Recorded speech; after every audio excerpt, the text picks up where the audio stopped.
आज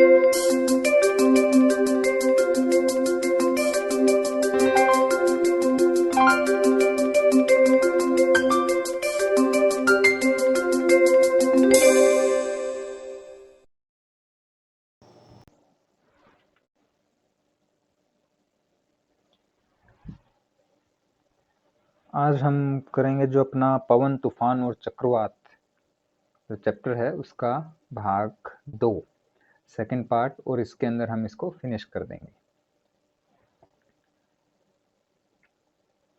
आपके सामने है संवहन धाराएं। ये सब शुरू करने से पहले जो हमने अब तक पढ़ा है आप जरा अपने माइंड में लाइए, याद कीजिए।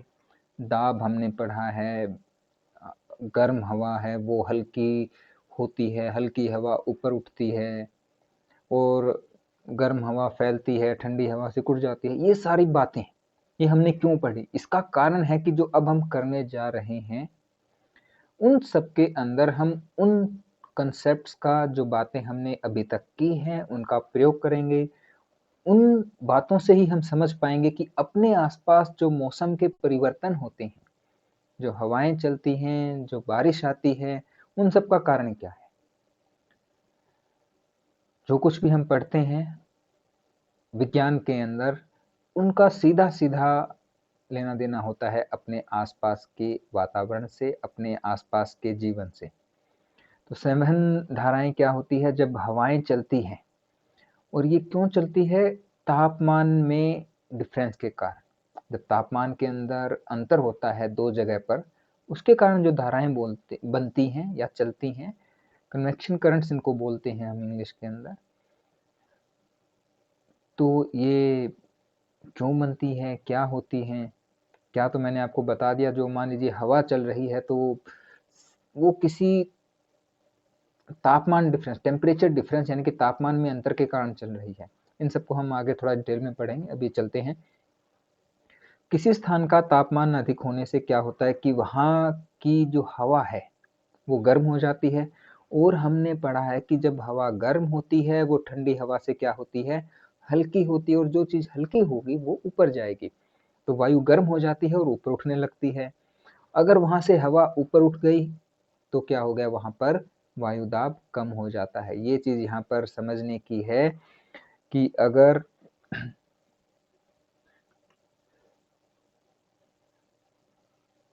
हवा गर्म होकर ऊपर उठ रही है तो उसके कारण वहां पर वायु दाब कम हो जाएगा। आगे बढ़ते हैं।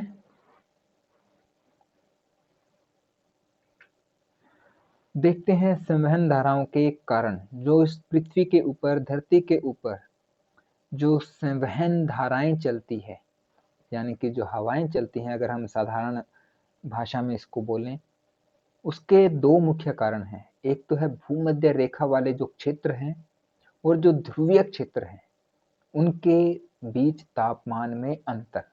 दूसरा है थल यानी कि जमीन, और जल यानी कि पानी का असमान रूप से गर्म होना। ये हम बहुत पहले से पढ़ चुके हैं कि जो जमीन है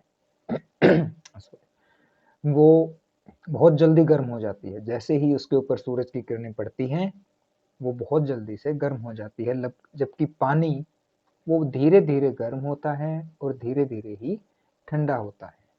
तो ये दो कारण हैं जिसके कारण ये संवहन धाराएं बनती है। अब पहला पॉइंट था हमारा भूमध्य रेखा व ध्रुवों के बीच तापमान में अंतर। ये जो आप तस्वीर देख रहे हैं ग्लोब की, अपनी पृथ्वी के बोलिए, आपको पता होगा कि जो इसको बीचों बीच यहाँ पर ये जो आपको लाइन दिख रही है ये क्या है? इक्वेटर बोलते हैं। सॉरी, इक्वेटर यहाँ पर है, मैं थोड़ा आपको ऊपर दिखा गया। ये जो नीचे वाली लाइन है यहाँ पर, ये क्या है? इक्वेटर यानी कि भूमध्य रेखा। अपनी जो धरती है उसकी जो काल्पनिक मध्य रेखा है वो है। और यहाँ पर जो है ये बिल्कुल ऊपर, और बिल्कुल ऐसे ही यहाँ पर बिल्कुल नीचे। ये है ध्रुव, ये उत्तरी ध्रुव है ऊपर की ओर, जो नीचे है वो है दक्षिणी ध्रुव। होता क्या है जब सूरज की किरणें पड़ती हैं सारा दिन के अंदर, मान लीजिए यहाँ पे आपका सूरज है, तो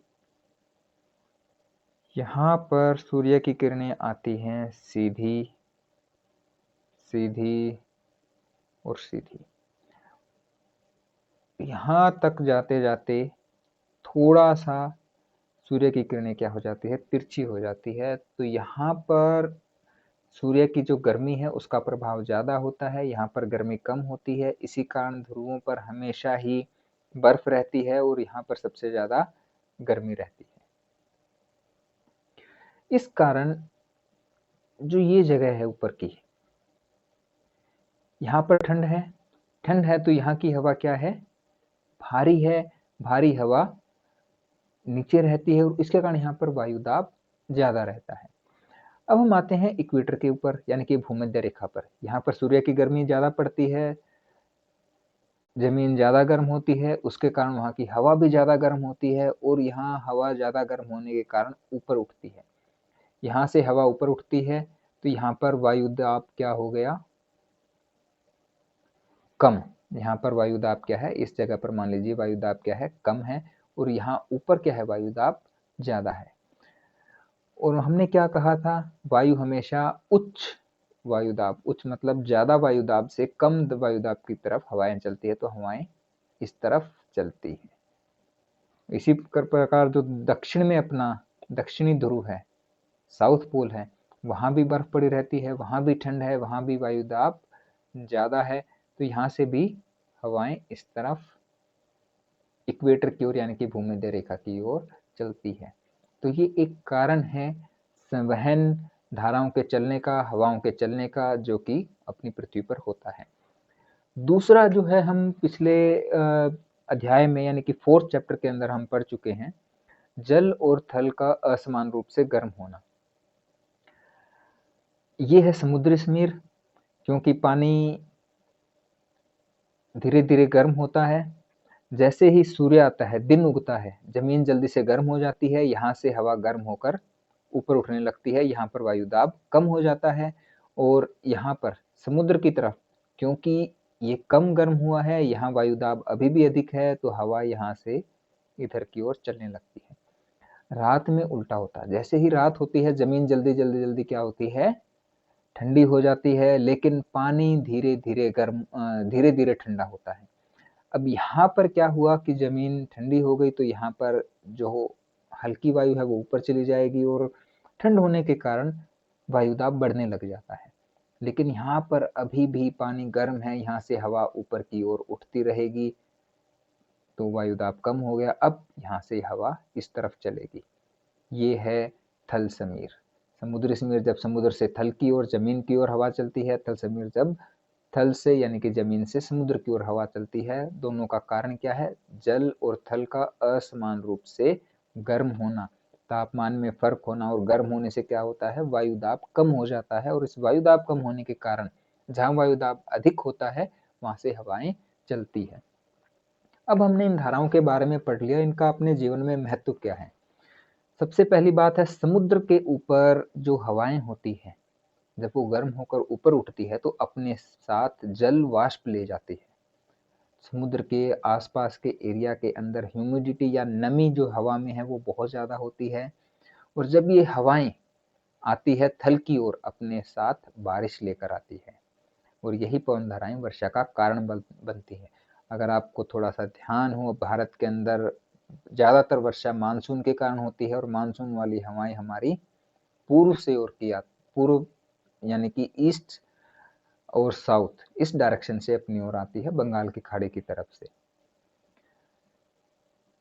आइए आगे चलते हैं। जल चक्र की कहानी। जल चक्र आपको पता होगा, एक कविता के रूप में आपकी बुक के अंदर है। उमड़ घुमड़ कर आए बादल, आसमान में छाए बादल, मानसून में आते बादल, बूंदों को बरसाते बादल, बिजली को चमकाते बादल, खेतों को लहराते बादल, सागर से हैं बनते बादल, सागर में मिल जाते बादल।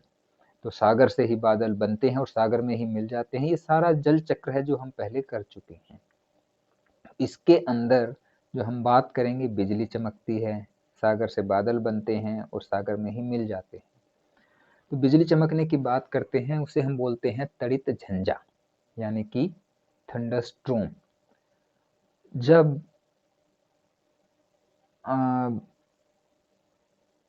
बारिश के मौसम के अंदर बिजली चमकती है कड़क के साथ, तो उसे हम थंडरस्टॉर्म बोलते हैं, यानी कि तड़ित झंझा बोलते हैं। बिजली जो गिरती है उसे हम तड़ित बोलते हैं, और जो आवाज आती है और जो तूफान आता है उसे हम झंझा बोलते हैं। होता क्या है, गर्मी के कारण हवा ऊपर उठती है, और जब हवा ऊपर उठती है तो अपने साथ जल की बूंदों को ले जाती है, क्योंकि हवा गर्म हो गई है तो आसपास जो पानी है वो भी गर्म हो गया, वो भाप बन गया है, और वो दोनों एक साथ ऊपर उठते हैं।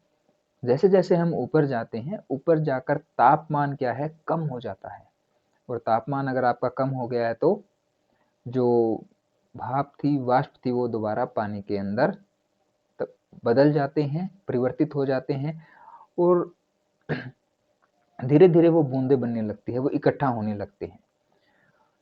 हवा गर्म ऊपर उठती रहती है, ऊपर जब वो बूंदे बड़ी हो जाती है, क्योंकि हवा वाष्पों को तो संभाल लेती है, लेकिन जब वो बूंद बन गई तो उसके भार से वो हवा के अंदर नहीं रह सकती, बूंदे नीचे गिरने लगती है। बूंदे नीचे गिर रही है, हवा ऊपर जा रही है, और इन दोनों के मिलने से जो भी परिवर्तन होता है उससे तड़ित उत्पन्न होती है, आवाज आती है, और इसे हम तड़ित झंझावत भी बोलते हैं। दूसरी चीज हम इसके अंदर करेंगे चक्रवात, यानी कि साइक्लोन।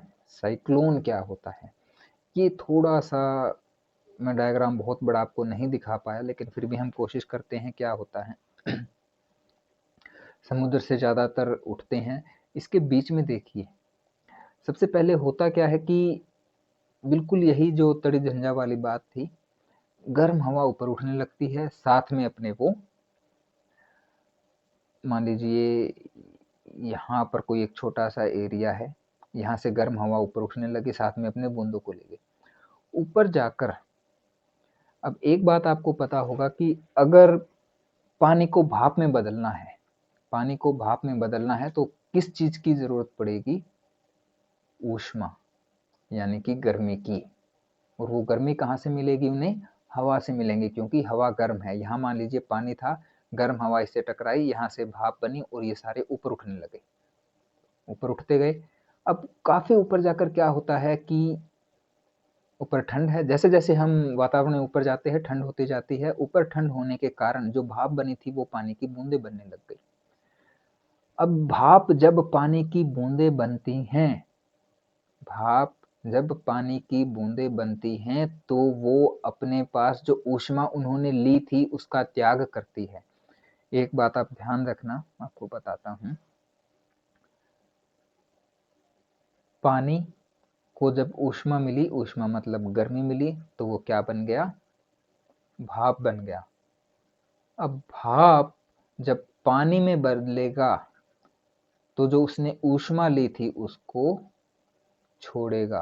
सॉरी, ये जो ऊष्मा पानी ने अपने साथ जोड़ी थी, जिसके कारण वो भाप बना था, अब भाप अगर दोबारा पानी में बदलेगा तो ये ऊष्मा उसको छोड़नी पड़ेगी। और जब ये ऊष्मा हम छोड़ते हैं यहाँ ऊपर जाकर, तो भाप तो पानी में बदल गया, वो गर्मी किसने ले ली, यहाँ पर हवा ने ले ली। यहाँ से हवाएं फिर गर्म होकर और ऊपर उठने लगती है, और ये ठंडा होकर यहाँ पर बारिश आने लगती है। जो बीच में आपको दिख रहा ना, ये बारिश की बूंदें गिरने लग गई।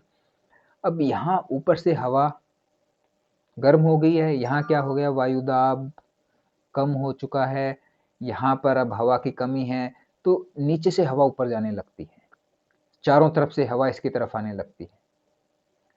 लेकिन होता क्या है, क्योंकि यहाँ पर पानी की बूंदें गिर रही हैं, तो ये हवा इसके अंदर नहीं घुस पाती, और इसके चारों ओर चक्कर काटने लगती है, जैसे कि आपको यहाँ पर दिखा रखा है। धीरे धीरे धीरे धीरे ये इतना जोर का हो जाता है कि ये एक चक्रवात, हवाएं घूमने लग जाती है ऊपर की तरफ, और इसे ही हम चक्रवात कहते हैं। थोड़ा सा मुश्किल कंसेप्ट है, इसके अंदर और भी बहुत सारे प्रक्रम होते हैं जो अभी मैं आपको नहीं समझा सकता, क्योंकि वो थोड़े से हायर लेवल के हैं। लेकिन मुख्य बात यही है कि हवाएं गर्म होकर ऊपर जाती है, और ऊपर गर्म होकर हवा जब और ऊपर जाती है तो वहां पर एक निर्वात बन जाता है, खाली जगह बन जाता है, जिसको भरने के लिए चारों तरफ से हवाएं आने लगती है। और जब चारों तरफ से हवाएं आने लगती है तो वो इसके अंदर नहीं घुस पाती। यहाँ पर देखिए बीच में, इसको चक्रवात की आंख या आई बोलते हैं, साइक्लोन्स आई या चक्रवात की आंख, इसके अंदर नहीं घुस पाती, तो वो किस तरीके से इसके चारों ओर चक्कर काटने लगती है। और जब ये चक्कर काटती है तो ये अपने साथ, अगर नीचे पानी है, अगर कोई चीजें हैं, मिट्टी है, उन सबको अपने साथ उड़ा लेती है। चक्रवात लगभग एक व्यापक घटना है, हर जगह आते हैं, सर्वव्यापी होता है। ये आपके पास सामने है अभी अपना वर्ल्ड का मैप है, दुनिया का नक्शा है। इसको अलग अलग जगह अलग अलग नाम से जाना जाता है। ये हिंद महासागर यानी कि भारत के, ये यहाँ पे इंडिया है, यहाँ पे इसको हम चक्रवात के नाम से जानते हैं। जो उत्तरी अटलांटिक महासागर है उसे हम हरिकेन कहते हैं, कहीं पर इसे टाइफून कहा जाता है, बहुत सारे नाम हैं अलग अलग जगह। ऑस्ट्रेलिया के अंदर इसे बिली बिली कहते हैं, काफ़ी नाम है। और हर जगह अलग अलग इनकी तीव्रता होती है, बहुत ज़्यादा नुकसान करते हैं। आपने जो शुरू में वीडियो देखा था उससे आपको अंदाज़ा हो गया होगा कि ये कितना ज़्यादा नुकसान कर सकते हैं। बहुत ज़्यादा तेज़ हवाएं चलती हैं, 100 किलोमीटर से 300 किलोमीटर प्रति घंटा की दर से हवाएं। आप देखिए 300 किलोमीटर प्रति घंटा हवाएं बहुत ज़्यादा होती है। अब आइए मैं आपको थोड़ा सा चलता हूँ और कुछ वीडियो और दिखाता हूँ टोर्नेडो के। टोर्नेडो बहुत ज़्यादा ताकतवर साइक्लोन या चक्रवात है, ऐसा हम कह सकते हैं, और इससे बहुत ज़्यादा नुकसान भी होते हैं।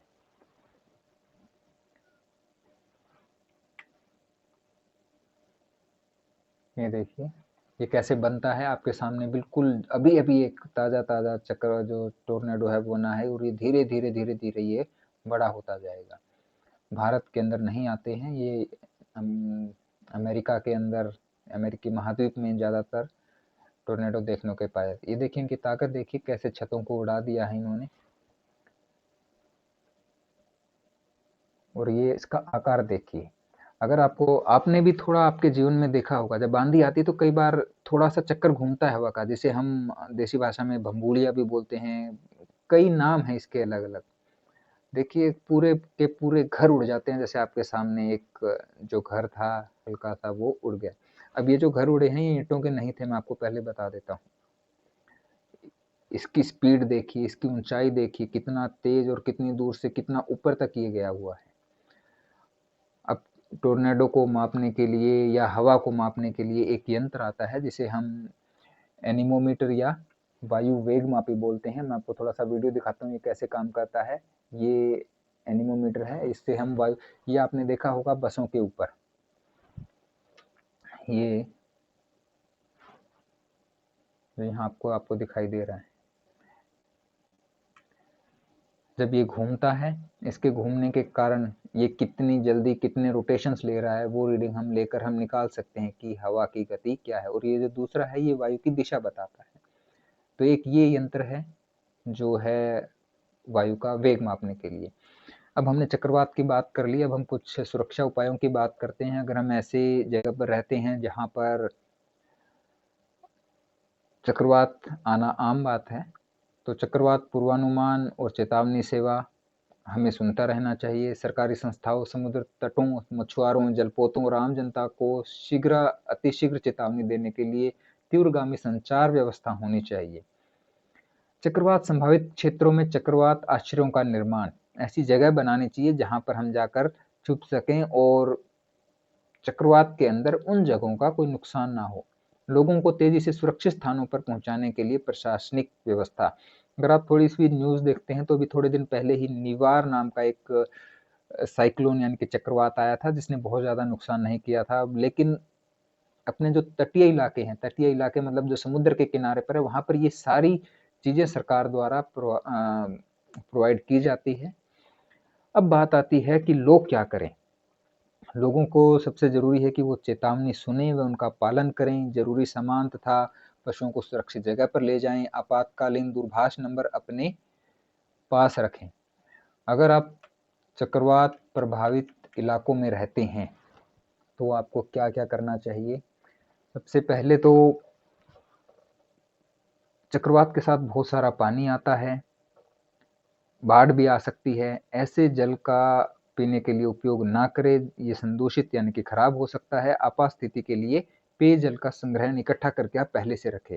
गीले स्विच, खंभों से टूटकर गिर गए तार, बिजली के तारों को कभी छूना नहीं चाहिए, चाहे बिजली हो या ना हो, कभी भी उनमें करंट आ सकता है।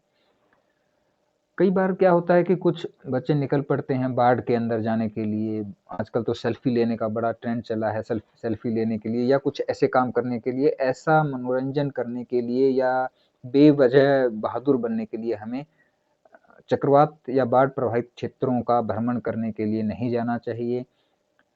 बचाव दल पर अनावश्यक मांगों की आपूर्ति के लिए दबाव ना डालें, क्योंकि उस समय उनके पास बहुत सारे लोगों को आपूर्ति देनी होती है। तो जितना आपके लिए ज़रूरी है, जिससे आपका जीवन बच सके, उतनी ही माँग कीजिए।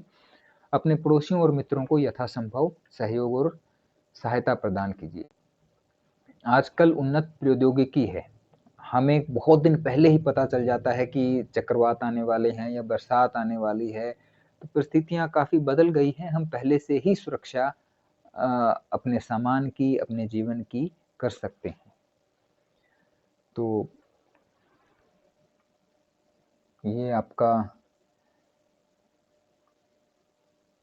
लेसन यहाँ पर समाप्त होता है। कुछ प्रमुख शब्द हैं: पवन वेग मापी, चक्रवात, हरिकेन, झंझावत यानी कि तूफान, मानसूनी पवन, दाब, तड़ित झंझा, टोर्नेडो, टाइफून।